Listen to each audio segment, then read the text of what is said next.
Hi boys and girls, my name is Mrs. Wade and today we're going to be talking about multiplication and division diagrams in math. So let's check out our first problem. Our first problem's about Anna and she has 8 bags of rubber bands. Each bag has the same number of rubber bands. Anna has 56 rubber bands in all. How many rubber bands are in each bag? Okay, well, as I read through that, I noticed some important information.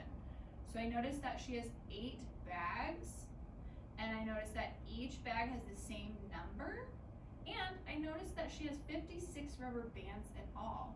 And it wants us to know how much are in each bag. Okay, so that's my important information. Now, a multiplication and division diagram looks something like this, and we have to fill it out. Sometimes they fill out the words for you at the top, and all you have to do is fill out the bottom part.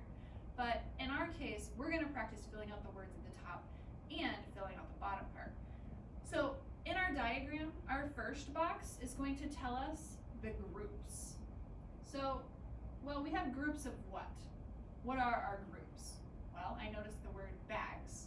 Do we think a bag could be a group? Well, I sure do. So I think our first word here is going to be bags. That's going to tell us our groups. Now our second box is how many in each group.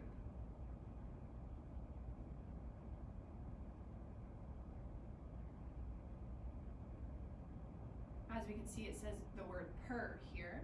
So we're talking about something per bag, right? Because that's our group. What is going in a bag?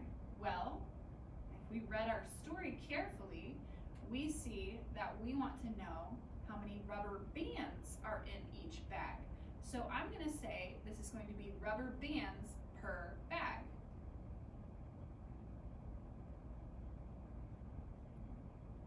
Rubber bands per bag. Now our last box on division diagrams is going to tell us our total. And we know that because it has the words in all here. So we want to know how many rubber bands in all, right? Because we already know how many bags. So we want to know rubber bands in all. Now that we have our words filled out here, we can start filling out our numbers and fill out our information that we know from our text. So I have underlined 8 bags of rubber bands.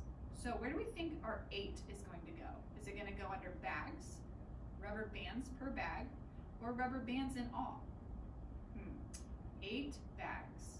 Well, I'm going to say that tells us how many bags we have. And how many is that? We have 8. Then I saw another number over here, 56. If we read after 56, it says 56 rubber bands in all. Ooh, notice these keywords in all, and notice these keywords in all.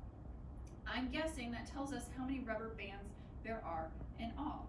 So this one is going to be 56. Now, I ran out of numbers in our story problem, but we still are missing one more number. That's probably our question. How many rubber bands are in each bag? So we don't know this number. This is what we're looking for. So we're going to put in a letter that makes sense and fill that in and write an equation. So, well, we're talking about rubber bands, so let's just use the letter R, okay? So we have 8 bags, and we want to know how many rubber bands are in a bag, and we know there's 56 in all. So if we were to write an equation, we would know that there's 8 bags, that's 8 groups, right? Whenever we think of groups, we think of multiplication, times how many is in each group? Well, we don't know, so it's going to be times R. And it equals what? Yeah, our 56. So 8 times R equals 56. Another way we could write this, because this is a multiplication and division diagram, we could also write it like a division problem. We could start with our in all, which would be 56, and we could divide it by how many groups we have, which is 8. And that should equal how many in each group, or R. So now we need to figure out what is this missing number right here. Well, hopefully you remember some of your fact strategies if you can't remember 8 times what equals 56.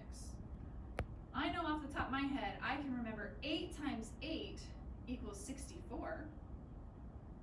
And that's close, but it's a little bit too big. So I'm going to subtract a group of 8 and see what I get. Oh, look, I subtract a group of 8 from 64, which would be 8 groups of 7, and that's going to get us to 56, which is our answer. So R equals 7. There should be 7 rubber bands in a bag. And to check our work, we could even draw a picture. So if you want to pause the video and draw a picture just to make sure 8 groups of 7 equals 56, you go right ahead. I'm going to move on to the next problem. Our second problem says, there are 72 third graders at field day. Mr. B wants to group them into teams of 8. How many teams can they make?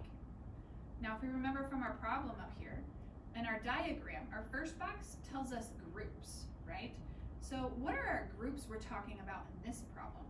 Well, I see 72 third graders, and I see teams of 8, and it wants to know how many teams they can make.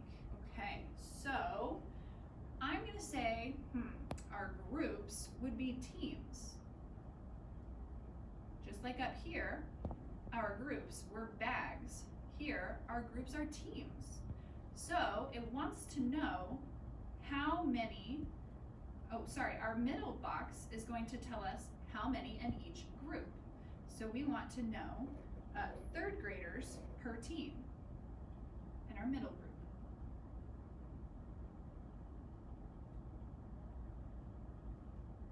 Notice that this word and per, the word that comes after per, is the same. And we have that just up here too. Bags per bag. Teams per team. And our last box tells us the in all. So this is going to be probably our third graders. And if you noticed, just up here we had rubber bands and rubber bands. Our in all was the same as this top line. So our top line here is third graders. So this is going to be third graders in all. It's always good to be making connections, even in math. So we have teams, third graders per team, third graders in all. Now, let's look here. Our first number that we come to is 72 third graders. Do we think that tells us how many teams there are, how many third graders per team there are, or how many third graders in all? Yeah, I'm going with that tells us how many third graders there are in all. Then our next number has teams of 8. That means there are 8 third graders on one team. So that doesn't tell me how many teams there are. It tells me third graders per team. So we're going to put our 8 here. Then it doesn't have any more numbers in our story problem.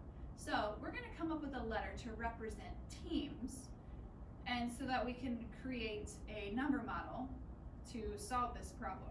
So if we're looking for the number of teams, I'm just going to use the letter T. Now, just like we did up here on this one, we're going to come up with a multiplication and a division number model. Our multiplication number model is going to be T times 8 equals 72. Because we have our teams, and our third graders per team is going to equal our total. Or we could also write it 72 divided by 8 third graders per team equals our teams, which we still don't know. So we can either do what times 8 equals 72, or 72 divided by 8 equals T. Just like we did last time, use a helper fact to help you solve the answer. Go ahead and pause the video, see if you can figure it out on your own.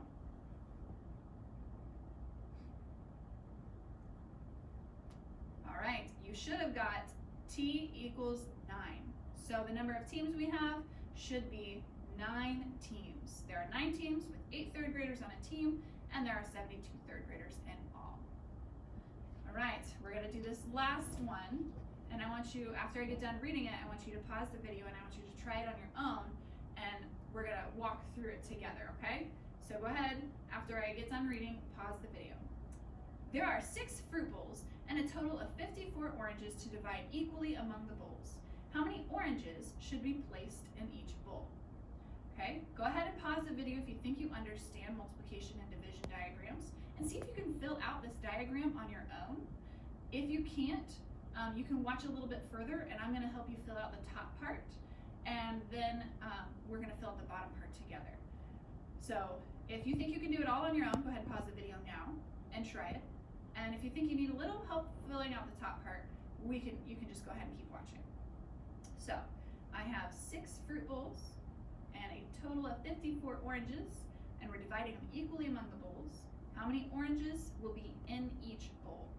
So what are our groups? Well, it looks like we put fruit in a bowl, so our groups would be fruit bowls. Fruit bowls.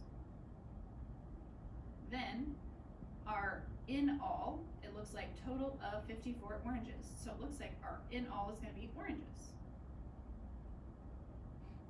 And remember what I said about these numbers, or these words up here, okay? Fruit bowls, and oranges. So I'm going to say this is probably oranges per fruit bowl.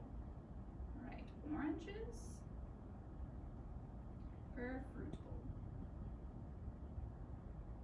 Now, if you needed help finding those the top part of your division diagrams, division multiplication diagrams, go ahead and pause the video now and see if you can solve the rest of this problem.